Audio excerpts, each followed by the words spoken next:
Hello everyone. आज मैं आपके लिए लेके आई हूँ ये बीटीएस का सीज़न फर्स्ट है जो रिवोट हमारे सामने रिलीज हुआ है और हम आपको एक्सप्लेन करने जा रहे हैं। सो एपिसोड की स्टार्टिंग में याओ लाओ को दिखाते हैं। दो डिसेबल से लड़ते हुए भाग रहा था अपनी जान बचाते हुए। दो डिसेबल काफ़ी स्ट्रॉन्ग हैं और ये याओ लाओ को टक्कर दे पा रहे हैं। याओ लाओ भी इनसे लड़ रहा है। इनकी फाइट ऐसी लग रही है जैसे दो देवता आपस में भिड़ रहे हों, क्योंकि इन तीनों के पास सिलेक्शन वेपन्स और सिलेक्शन फ्लेम्स है। याहू लाहू जब लड़ रहा होता है तभी दूसरा मौका देखकर याहू लाहू को पीछे से तलवार से मार देता है। तलवार मारते मारते याहू लाहू एक डिसेबल को दूर फेंक देता है, लेकिन दूसरे डिसेबल से पूछता है कि आखिर तुमने ऐसा क्यों किया। तो कहता है, फ्रेंच स्किल आपने हमें क्यों नहीं दी। याहू लाहू कहता है कि मैंने हमेशा तुम्हें अपने बेटे की तरह पाला है, तुमने मुझे सिर्फ स्किल्स के लिए धोखा दे दिया। वो कहता है कि धोखा आपने मुझे दिया है, मैंने नहीं।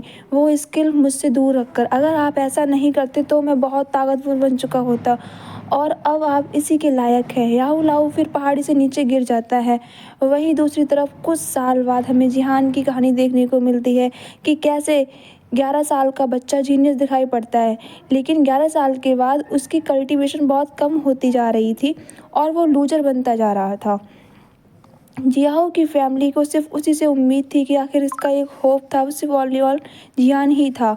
उनकी होप बहुत ज़्यादा कम हो गई थी। फिर हम जियान को देखते हैं जो महल के बाहर खड़ा था और उसे कुछ लोग बात करते दिखाई देते हैं कि जिहान कितना बड़ा लूजर हो गया है। ये लोग उसी की फैमिली के एल्डर्स थे और वो उसके पापा के से जो अभी के पैट्रिक हैं उन्हें कह रहे हैं कि अब हम जिहान के ऊपर ज़्यादा पैसा खर्च नहीं कर सकते हैं और अब हम उसके लिए और पिल्स नहीं आएंगी।